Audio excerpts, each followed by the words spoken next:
금년 1월에 어떤 일이 있었냐면 로미오라는 여자분이 그냥 자기가 커뮤니티에다가 우리나라에는 그 음료수가 없어요. 닥터페퍼라는 음료수가 있습니다. 헤이 닥터페퍼, 내가 노래 하나 만들었는데 아주 짧은 곡이야. CF송을 만들었어요. 너 이거 들어봐, 어때? 하고 올렸습니다. 사람들의 반응이 생각보다 많이 좋아졌어요. 막 열광을 하니까 회사에서 이거 봐라, 이 사람이 부른 게 인기가 대단한데, 결국 CF송은 사람들이 좋아해야 되니까, 그래가지고 그 회사가, 닥터페퍼가 그 사람의, 자, 한번 뭘 어떻게 했냐면 그거 보고 그 다음 연결할게요. 우리 닥터페퍼, 이 사람 I have a theme song for Dr. Pepper and it goes like this. Dr. Pepper, baby, is good and nice. Do-do-do. 요겁니다. 이렇게 만든 거예요. 그랬더니만 닥터페퍼 회사에서 그거 신기한데? 사람들이 이렇게 인기가 있네? 그래서 요거를 갖다가 자기들이 멋지게 이제 싹 디자인을 바꿔버렸습니다. 한번 보세요.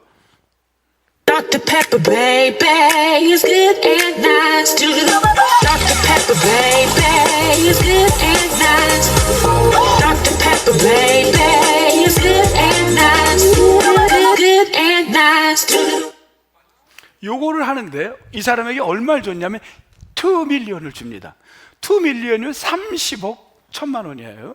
1,500원을 계산해내면, 그러니까 30억을 받고 이 곡을 삽니다. 그래가지고 저렇게 만든 거예요. 그랬더니만 저 대단한데? 사람들이 관심을 가진 거예요. 우리나라 현대도 저 여자에게 연락을 했습니다. 저 우리 것도 만들어줘 해가지고 현대가 자동차를 주고 돈을 주고 우리나라도 저 여자의 곡을 만들어 달라 그랬어요. 우리만 그런 게 아니야. 이케아도 요구를 했고, 또 어디서 얘기를 했냐면, 또 어디였냐면 서브웨이, 우리 춘천에도 있죠, 서브웨이. 그 서브웨이 그 집에서도 야, 우리도 만들어줘 하고 막 기업들이 또 만들어 달라 그런 거예요. 30억. 그랬더니 이게 소문이 난 거예요. 사람들이, 야, 노래 한 곡 CF송 만들어서 30억을 벌었대. 그러니까 나도 한번 만들어 볼까? 코카콜라를 향하여 어떤 사람이 만들고요, 어떤 사람은 또 누구는 또 마운틴뷰 음료 그쪽에도 만들고, 또 어떤 사람은 또 피자헛 거기도 만들고. 한번 보겠어요. 사람들이 막 너도 할 것 없이 돈 벌고 싶은 거예요. Pop that top, yeah, you know the code. One sip in, it's Coca-Cola mode. $2 million. Mountain Dew is for you. $2 million. Romeo, you mean to tell me that you made $2 million off of a jingle jangle? Pizza Hut, come front and center. What do you want for dinner? Pizza Hut, Pizza Hut, Pizza Hut, Pizza Hut. 2밀리언의 사람들이 그냥 열광하는 거예요. 여러분, 2밀리언입니다. 만들어 보세요, 한번. 그래서 기업에다가 한번 보내시기 바랍니다. 근데 이게 쉽지는 않을 거예요. 왜냐하면 로미오라는 여자가 한 명이 나온 거지, 전 세계 사람들이 이런 꿈을 갖지만 현실성은 없는 겁니다. 대단한 거죠. 한 번에 모두가 우리는 저런 것을 한번 기대해 보지만 결국 쉬운 일은 아닙니다. 그런데 여러분, 오늘 우리는 본문을 통하여, 이번 아가서를 통하여 우리에게 주신 엄청난 게 있습니다.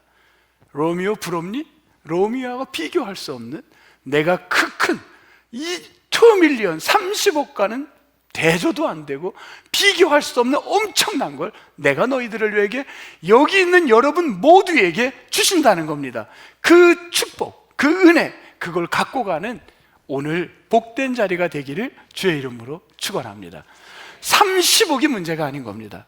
비교할 수 엄청난 그 엄청난 사랑, 그거를 여러분 오늘 다 소유하고 정말 기쁨으로 오늘 나갈 때는 꿈과 비전을 갖고 나가는 축복의 성도가 되기를 주의 이름으로 축원합니다. 이제 우리는 아가서 8장의 마지막 부분에 와 있습니다. 1장부터 여기까지 달려왔는데 오늘이 이제 아가서를 끝마무리 하겠습니다. 오늘 8장의 마지막의 시작은 1절 뭐라 그랬냐면은 이렇게 한 단어를 주의해 보겠습니다. 1절이 무슨 단어냐면 오라비 같았더라면 단어입니다. 오라비 같았더라면, 이 말은 무엇이냐면 그 당시의 여인이 남편, 신랑 되시는 분을 너무나도 사랑했습니다. 그런데 우리 사회도 요즘 많이 바뀌긴 했지만 이 사랑의 표현을 많은 대중 앞에서 하는 거는 안 됐습니다. 한밤중에 아무도 없는 데서 사랑할 수는 있어도 수많은 사람이 보는 데서 대중들 앞에서 내가 사랑하는 거를 하는 거는 쉽지 않았습니다. 그런데 이 여인이 그 시대에 어떤 게 있었냐면 예외가 있습니다. 오라비, 남매는 가족이기 때문에 대중 앞에 길거리에서도 우리가 남매라는 걸 보이기 위해서 안아주기도 하고 가벼운 포옹도 해주고 때로는 가벼운 볼에다가 입을 맞추기도 했습니다. 그거는 수많은 사람들이 허용이 된 거예요. 우리는 가족입니다, 가족입니다 하는 의미였습니다. 지금 이 여인은 얼마나 신랑이 사랑스러웠으면 신랑의 사랑을 한밤중에만 은밀한 사랑을 하고 싶지 않은 거예요. 대중 앞에서, 수많은 사람이 보는 앞에서 나는 사랑하고 싶다는 겁니다. 그래서 차라리 내 남편이 오라비 같았다면 좋겠다, 차라리 오라비 같았다면 날마다 수많은 사람이 보는 데서도 내가 사랑할 수 있지 않는가, 그 표현인 겁니다. 얼마나 사랑을 했는지 이 단어만 하나 봐도 알 수 있는 겁니다. 오라비만 같았다면. 그러면서 말씀은 뭐라 그랬냐면 2절, 내가 너를 이끌어. 신부가 이끌다라는 이 단어는 어떠냐면 이 나하르라는 단어는 자기가 적극적으로 이끌고 가는 겁니다. 마치 위에 사람이 아랫 사람을 데리고 가는. 오늘 1장부터 7장까지는 누가 주체자로 이끌어갔냐면 신랑이 신부를 이끌었습니다. 그런데 8장에 가서는 그동안의 1장부터 7장까지 신부는 무한적 사랑, 무한대의 사랑을 느꼈지만 그 사랑을 순수하게 받아들이지 못합니다. 사랑은 때로는 받는 것도 중요한데 그 사랑을 못 받아들였어요. 나 같은 사람을 왜 저렇게 사랑하지? 나같이 시골의 여자를, 나같이 아무 볼품 없고 집안도 안 좋은 나를 왜 저렇게 사랑하지? 그래서 여러분 앞장에서는 어떻게 했나요? 남자를 문을 못 들어오게 했습니다. 그래서 남자는 이슬을 다 맞으며 척수 머리가 다 젖을 정도로 그가 했지만 결국은 그녀는 받아들이지 않았던 거 아닙니까? 그런데 이제 7장까지 오면서 이 여자는 그 남자의 진정한 사랑을 본 겁니다. 그래서 그 사랑을 알고 차라리 오라비 같았다면 이 사랑을 대낮에도 어디든지 항상 표현할 수 있고, 그리고 이 남편을 이끌고 이 신랑을 이끌고 어디로 가냐면 자기가 주도적으로 이끌고 가서 자기 집으로 갑니다. 어머니 집. 여러분, 어머니 집은 어떤 걸 상징했을까요? 가장 안정되고 가장 평화로운 곳, 가장 내가 마음 놓을 수 있는 곳, 누구도 방해받지 않는 곳, 그 집으로 데려가겠다는 겁니다. 그리고 자기 어머니의 집으로 데리고 가서 뭘 하냐면 맨 밑에 2절 맨 끝에 보니까 뭘 준다 그랬나요? 술이 있는데 어떤 술? 석류즙을 주겠다는 겁니다. 왜 석류즙일까? 그러면 석류즙은 두 가지 의미가 있습니다. 첫째, 석류는 거룩의 상징이고, 둘째, 다산의 상징입니다. 거룩은 어떤 게 있냐면 대제사장이 그가 겉옷을 입을 때 그 겉옷의 끝자락에 뭐가 인쇄가 됐냐면 여기 술을 놨냐면 석류의 모양을 술을 놨습니다. 대제사장의 옷에다가 석류의 그걸 술을 놨고, 성전의 기둥의 맨 끝에 무슨 거가 있었냐면 그 위에 석류로 만든 조각을 만들어 놨습니다. 이는 무엇을 말할까요? 거룩함이라는 겁니다. 그 다음에 두 번째, 다산, 풍요. 석류는 열매가 익으면 풍요로운 걸 상징하고 생산, 다산을 상징하는 겁니다. 내가 아무도 나를 방해받지 않는 어머니 집에 당신을 내가 주도적으로 끌고 와서 그 집에서 당신에게 석류를 준다는 건 많은 생산을, 많은 아이를, 자녀를 갖고 싶다는 걸 표현하고 있는 겁니다. 사랑의 표현인 거예요. 그 다음 또 뭐라 그러냐, 3절, 너는 왼팔로는 내 머리를 고이고 오른손으로 나를 안았느니라. 2장 6절에도 이 표현은 그대로 나옵니다. 이는 완전한 사랑, 보호를, 당신이 나를 보호해 준다라는 표현인 거예요. 그러면서 4절로 나갑니다. 4절.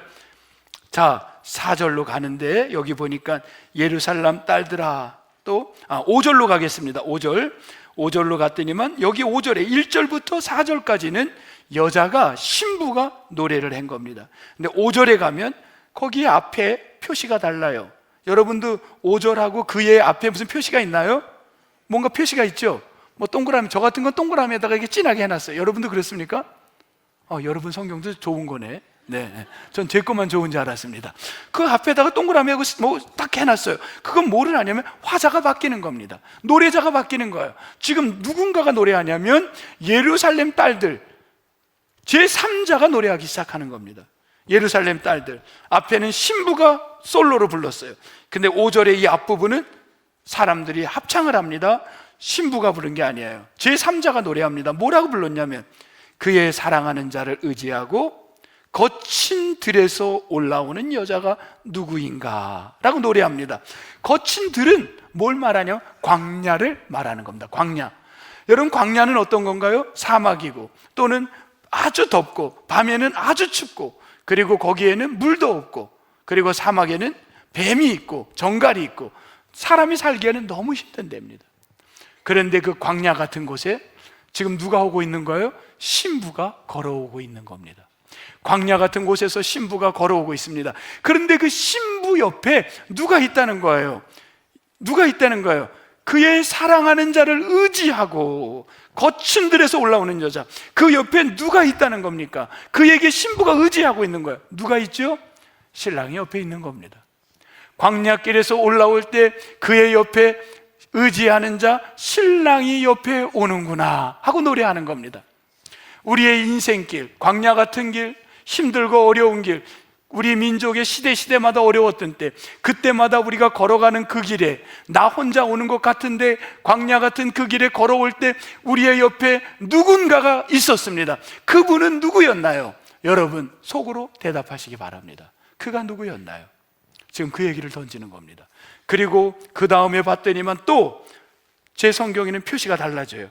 또 표시가 달라져. 너 앞에 뭐가 있나요? 없나요? 있어요. 그러면 화자가 바뀌는 거예요. 이 노래자가 바뀌는 거예요. 아가서는 노래입니다. 사랑의 노래예요. 노래자가 바뀌는데 누가 노래했느냐? 요게 어려워요. 이제 요 노래는 누가 했느냐? 오늘 성경 전체에서 요 부분이 가장 어렵습니다. 해석이. 누가 노래했냐면 두 가지 이야기가 있습니다. 하나는 신랑이 불렀다, 하나는 신부가 불렀다.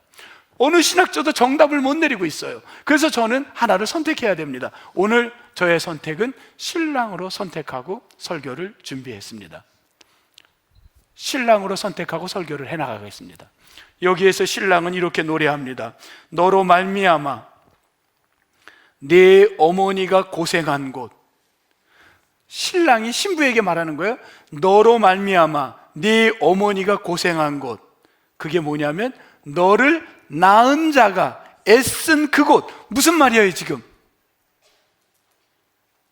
너의 어머니가 고생한 곳, 너를 낳은 자가 고생한 곳. 그게 뭐예요?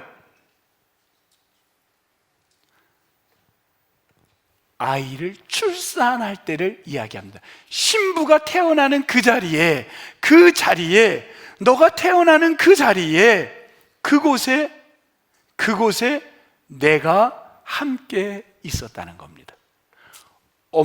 너의 엄마가 너를 낳는 그 자리에 내가 함께 있었다, 이겁니다.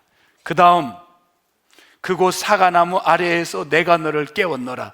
지금 이 자리가, 사과나무 자리는 그때, 지금도 있지만 그때 너의 엄마가 이 자리에서 너를 낳았다는 거예요. 그때도 내가 함께 있었다. 근데 지금도 지금 어디 있는 거예요? 신랑과 신부가 지금 어디 있나요? 사과나무 아래에 있는 겁니다. 왜 사과나무에 있나요? 사과나무는 뭘 의미하나요? 여러분, 이게 이제 중요한 거예요. 여러분, 일단 사과나무가 뭘 의미하느냐를 가기 전까지 지금 이 여인을 노래가 된 거예요. 사람들이 노래합니다. 광야길에서, 고난길에서 올라올 때 그 옆에 누가 있었어요? 신랑이 있었어요. 근데 신기한 일입니다. 이 신랑이 언제도 있었어요?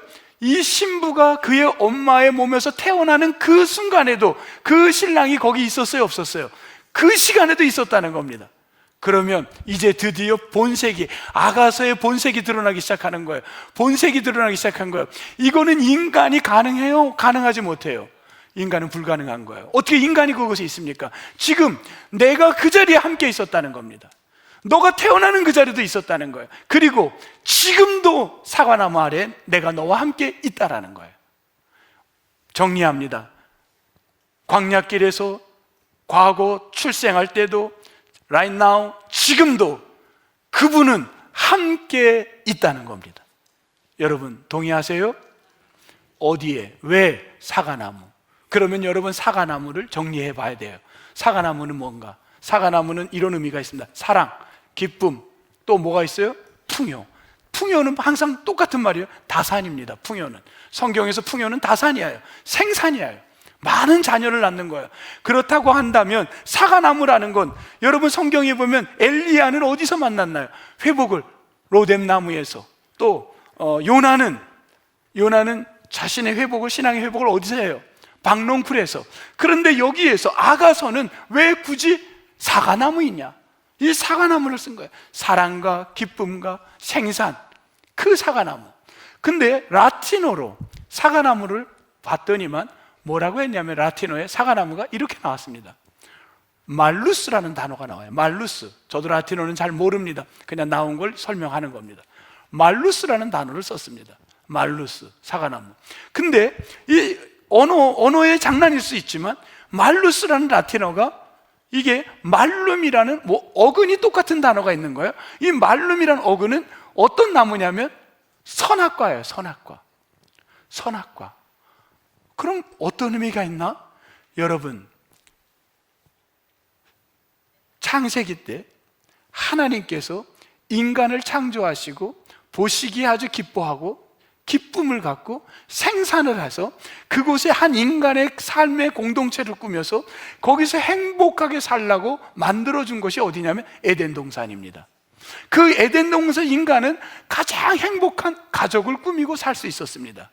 그 에덴 동산에, 그런데 그 한가운데 나무가 있었습니다. 그 나무는 선악과라고 이야기합니다. 근데 우리는 선악과 하면은 뭐라고 해나요? 사람들이 무슨 열매라 그래요? 선악과. 무슨 나무라 그럽니까? 사과나무라 그래요. 왜 사과나무였을까를 생각해 봤더니만, 라틴어의 뿌리가 말루스라는 거와 같기 때문에 아마도 사과나무를 그때부터 나왔던 것 같습니다. 그 창세기 때 하나님이 인간에게 가장 기쁨을 주고 가장 사랑하게 하고 생산을 이어가는 가장 축복의 그 나무 선악과 안에, 인간은 그 선악과로 죄를 어떻게 되나요? 먹지 말라는 걸 먹음으로 인간은 봐야 될 걸 못 보고 보지 말아야 될 걸 보기 시작하면서 하나님과 멀어지기 시작하고 자기의 진실을 숨기기 시작하고 거짓을 이야기하기 시작하고 하나님하고 외면하기 시작합니다. 가장 기쁨을 누릴 자리, 가장 풍요와 생산을 해야 될 자리, 가장 사랑을 해야 될 자리가 깨진 겁니다. 그 깨진 것이 다시금 회복 단계, 다시금 본래적 의미로 갔던 게 아가서에서 저자는 뭐를 하고 있냐면 그 본래의 사과나무의 정신, 회복의 자리가 일어나기 시작했다는 거예요. 그렇게 설명을 해보겠습니다.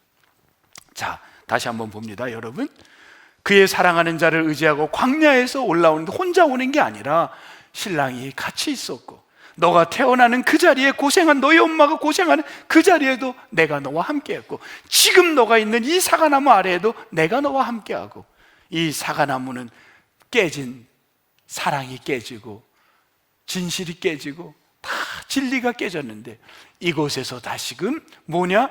진정한 사랑이 너에게 깨웠노라, 회복이 되었노라. 깨진 이 여인의 사랑이 이 사과나무 아래서 다시 회복되었다는 것입니다. 조금 해석이 어려워요, 여러분. 조금 그냥 이해를 조금 해 나갔으면 좋겠어요. 억지로라도 하셔야 돼.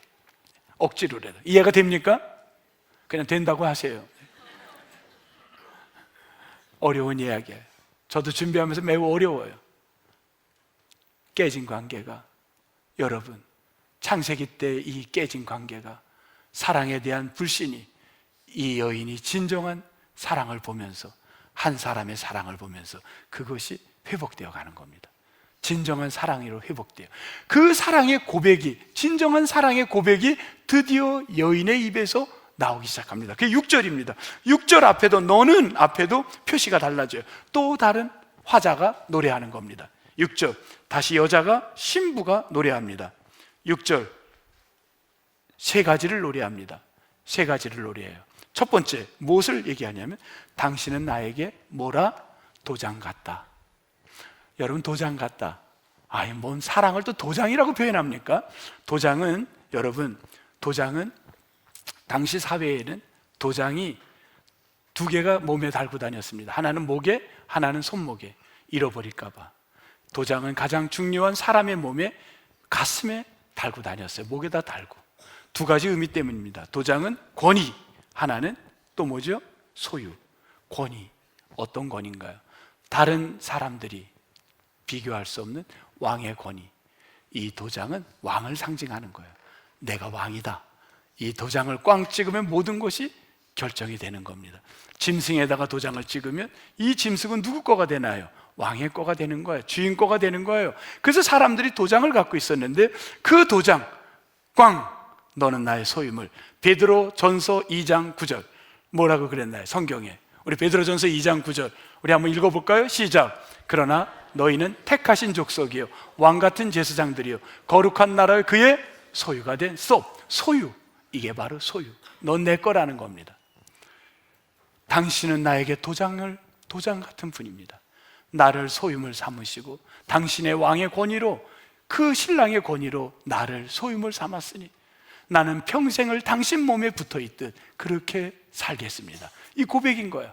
이런 고백을 하는 거예요. 여러분, 이 고백이 마음에 드세요? 당신의 소유물입니다. 나는 당신의 겁니다. 여러분 짝꿍한테도 집에 가서 한번 당신은 나의 도장입니다 고백해 보세요. 이 대단한 고백이에요. 두 번째, 뭐라고 고백하나요? 사랑은 죽음같이 강하고. 이 단어를 해보겠습니다. 사랑은 죽음같이 강하고.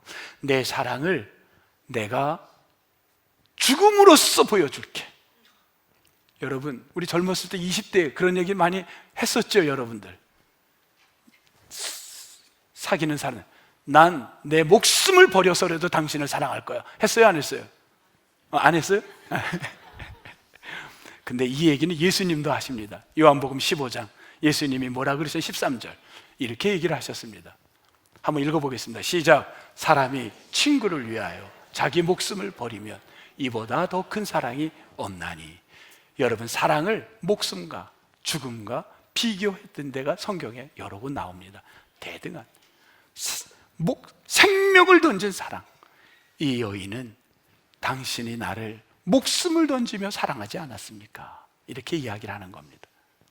이 여인은 당신은 죽음으로써 나를 사랑하지 않았습니까? 이렇게 얘기를 하는 겁니다. 이건 뭔가가 이상한 게 오고 있는 것 같아요. 목숨으로, 생명을 내놓고 나를 사랑하지 않았습니까? 세 번째 사랑, 그 사랑은 뭐냐면 질투는 마치 여호와의 불과 같으니라. 세 번째, 여호와의 불, 이 단어입니다. 여러분, 아가서에는 남녀 간의 사랑으로만 볼 수밖에 없었습니다. 러브스토리 같이 보는데, 왜냐하면 한 번도 신에 대한 이야기가 나오지 않습니다. 아가서 전체를 봐도 하나님이 안 나와요. 신이 등장하지 않습니다. 그런데 유일하게 딱 등장하는 게 나옵니다. 바로 여기입니다. 무슨 불인가요? 여호와의 불.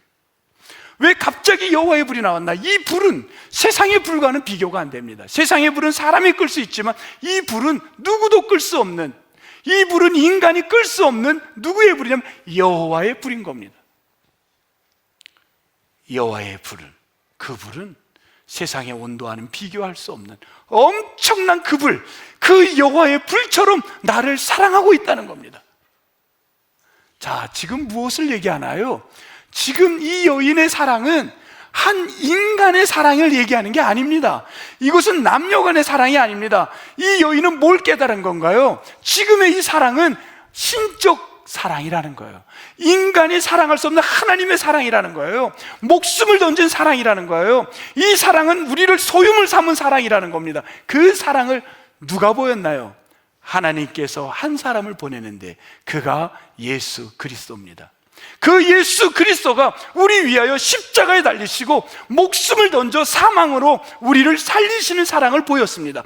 그리고 그분께서는 나를 소유물로 삼으시고 나를 갖다가 주님의 그 사람으로 도장처럼 평생을 광야길에서나 출산할 때나 지금도 나와 함께하고 계시는 예수 그리스도인 줄 믿습니다. 이 사랑을 아가서에서 이야기하는 겁니다. 남녀 간의 사랑을 이야기한 게 아니었어요. 마치 남녀 간의 사랑 같았지만 나는 당신의 사랑을 8장에 가서 여인이 깨달은 겁니다. 당신의 사랑은 인간의 사랑이 아닌 거였습니다. 하나님의 사랑인 거예요. 여러분, 내가 잘나서 그런 사랑을 받았습니까? 내가 가문이 좋아서 받았나요? 내가 공부 잘해서 받았나요? 아닙니다. 나같이 볼품없고 아무것도 없는 나를 주께서 나를 도장 삼으셔서 소유물 삼으시고 나를 위하여 목숨을 내어서 십자가에 달리셨고 나를 위하여 그분이 희생하신 그 사랑, 불꽃 같은 그 사랑, 식지 않는 그 사랑, 영원한 그 사랑, 그 사랑을 아무 조건 없이 날 위해 주신 분, 그러니 로미오와는 비교할 수 없는 엄청난 축복을 여러분 한 분 한 분이 받았는 줄로 믿습니다. 우리가 이 사랑을 갖고 이 한 주간, 이 사순절 기간 여러분은 무엇을 고백하겠습니까? 하나님의 사랑을 어떻게 고백하는 사순절이 되겠습니까? 여러분, 저는 그래서 이 고백을 성경의 한 단어로 요한복음 John 3장 16절로 표현해 보고 싶습니다. 같이 한번 읽겠습니다. 시작. 하나님이 세상을 이처럼 사랑하사 독생자를 주셨으니 이는 그를 믿는 자마다 멸망하지 않고 영생을 얻게 하려 하심이라. 아멘. 이 사랑입니다. 주님의 사랑. 이 말씀을 평생을 갖고 살았던 한 스포츠맨이 있습니다. 지금은 은퇴를 했어요. 누구냐면 이 사람은 팀 티보이라는 사람입니다. 여러분 아시죠? 아는 분 있어요. 왜냐면 제가 몇 년 전에도 얘기했습니다. 팀 티보이는 항상 운동에 나갈 때 자기 여기다 햇빛을 분산시켜서 여기다가 뭐냐면 아이 패치에다가 뭐라고 썼냐면 John 3장 16절을 썼습니다. 이 말씀을 평생을 갖고 살고 싶었습니다. 이 사람이 여기를 쓰고 나왔더니만 전 세계에서 저게 뭔가 해가지고 그 당시는 구글과 아마 야후였겠죠. 거기서 이 조회수가 얼마를 나왔냐면요, 이 조회수가 1억 2천만 조회수가 나왔습니다. 이 조회수를 깬 적이 없답니다. 어마어마한 지구촌의 인구가 엄청나게 이걸 조사했다는 겁니다. 도대체 John 3장 16절이 뭐야? 하고 조사를 한 겁니다. 이 선수가 이것을 들고 나왔는데 그 이후에 수많은 사람이 여기 관심을 가지니까 미국 내셔널 그 연맹에서 선수가 요걸 붙여서 어떤 특정 종교를 쓰는 걸 못하게 했습니다. 그래서 아이패치를 못하게 했어요. No, 앞으로 못한다 했습니다. 왜? 전 지구촌의 사람들이 관심을 가지니까 그걸 막은 거예요. 그래서 이 사람은 그걸 막으니까 뭐를 했냐면요, 꼭 경기를 시작할 때, 전 잘 못 흉내를 내요. 집에 가서들 해보세요. 네. 이거를 티보잉이라고 말을 했습니다. 보우, 인사하다잖아요. 절하다. 하나님께 기도한 거예요. 시합할 때마다. 이걸 못하고 시작하자 기도하고 시작합니다. 그리고 중간에 쉴 때도 기도하고 시작을 했습니다. 왜 이게 안 되지? 잘해보면 안 될까? 티보잉 이 선수는요, 왜 이렇게까지 이렇게 됐냐면요, 이 선수는 스포츠 선교사라고 불렀는데 왜 그랬냐면 아버지 어머니가 필리핀 선교사님이었어요. 근데 필리핀에 선교를 갔는데 임신을 했는데 문제가 생겼어요. 어떤 문제가 생겼냐면 바이러스에 중독이 됩니다. 엄마가, 산모가. 그래가지고 의사가 아이를 낳으면 큰일 난다고 했어요. 근데 이 엄마가 아이를 낳기 위해서 약을 먹지 않아요. 버팁니다. 그러면 생명이 끝나요. 근데 버티는 거예요. 의사는 경고했어요. 죽는다고. 아도 죽고 당신도 죽는다고. 근데 약을 안 먹고 견딥니다. 10개월을 견뎌서 애를 낳는데 애가 빈약해요. 근데 아이를 훈련시킵니다. 그리고 아이를 홈스쿨링, 집에서 성경으로 교육을 시킨 거예요. 성경으로 교육시킨 거예요. 우리 교장 선생님이 그런 강력한 영적으로 아이들을 후학을 지도할 줄 믿습니다. 믿습니다. 그래서 그 유복녀가 이제 전 세계에서 유명한 선생님, 유복녀고 출신들이 박수 치는 것 같아 지금. 이 박수 소리가 유복녀고 출신들이야 지금. 그래가지고 그렇게 영적으로 큰 거예요. 컸더니만요, 시합에 나갈 때마다 탁 쓰고 나간 거예요. John 3장 16절. 하나님의 사랑을 증거하겠다는 거예요. 그런데 이 사람이 못하게 된 거잖아요. 그래서 이렇게 이제 기도하는 걸로 갔더니만, 그리고 나서 결승에 가서 우승한 날 기자가 찾아온 거야. 기자가 찾아온 거야. 인터뷰를 합니다. 기자가 이제 없어진 거야. 못하니까. 아니, 오늘 신기한 일이 벌어졌습니다. 알고 계세요? 뭔데요? 신기한 일이에요. 보세요. 당신이 이걸 어떻게 해석하겠어요? 기자가 막 흥분을 해요. 뭔데요? 전 몰라요. 그랬더니 이렇게 얘기를 합니다. 당신이 오늘 패싱한 이 거리가 전체가 316야드를 던졌대요. 그리고 당신의 그 패스의 그 평균이 31.6야드였대요. 그리고 TV 시청률이 31.6야드가 아니겠지, 이건. 퍼센트, 뭐라 그러죠, 그때? 31.6 시청률이 나왔다는 거야. 이게 신기하다는 거예요. 기자가 막 흥분하는 거야. 여러분 안 신기해요? 신기해요. 알았어, 신기해. 이거야. 어떻게 이런 숫자가 나왔냐는 거예요. 사람은 막을 수가 있어요. 요한복음 전 3장 16절을 막았지만 하나님은 하나님의 방법대로 수많은 사람들에게 복음을 전하고 있었어요. 그 시간에도 하나님은 역사했던 거예요. 여러분, 선수가 수많은 사람이 보는 데서, 결승전에서 TV가 막 찍어대는 데서 이렇게 기도한다는 거 쉬울까요? 어려울까요? 쉽지 않을 거예요. 왜 그럴 수 있을까요? 그런데 자기는 어려서부터 예수 그리스도의 사랑, 날 위해 십자가에 달렸던 사랑을 그는 잃을 수가 없는 거예요. 증거할 수밖에 없기에 도장같이 그것을 마크에다 찍든지 아니면 내 몸에 달고 싶었던 거예요. 그래서 증거하고 싶었던 거예요. 여호와의 그 불은 꺼지지 않는 뜨거운 사랑의 불을 내가 받았기에 내가 가만히 있을 수 없는 거예요. 그분의 소유물인데 내가 그분을 증거하지 않으면 안 됐던 거예요. 그래서 그는 그 일을 했던 겁니다. 여러분, 로미오 여인 2밀리언, 그게 부럽습니까? 비교할 수 없는 거예요. 여러분은 그런 엄청난 사랑을 받은 자들인 줄 믿습니다. 우리가 일터에서, 가정에서, 학교에서, 직장에서 여러분 뭐를 해야 될까? 이 사순절 기간 여러분의 생명, 나를 소유물 삼으신 그분을, 나를 위해 목숨을 던져주신 그분을, 그리고 꺼지지 않는 불처럼 사랑하시겠다는 그분의 그 사랑을 증거하는 자가 되기를 주의 이름으로 축복합니다. 여러분, 그런 한 주간으로 이 기간을 열심히 멋지게 살아가기를 다시 한번 주의 이름으로 축원합니다. 하나님, 감사합니다. 부족한 자들의 소유물 삼아 주셨고 목숨까지 우리를 위해 던져 주셨고 꺼지지 않는 영원한 불로 나를 아버지 하나님 붙들어 주시는 그 뜨거운 사랑, 그 사랑을 감사하며 고백하며 우리 일터에서, 또 배우는 현장에서, 또 가정 안에서 고백하며 증거하며 열심히 살아가는 축복의 성도님들 되게 하여 주옵소서. 감사하옵고 예수님 이름으로 기도합니다. 아멘.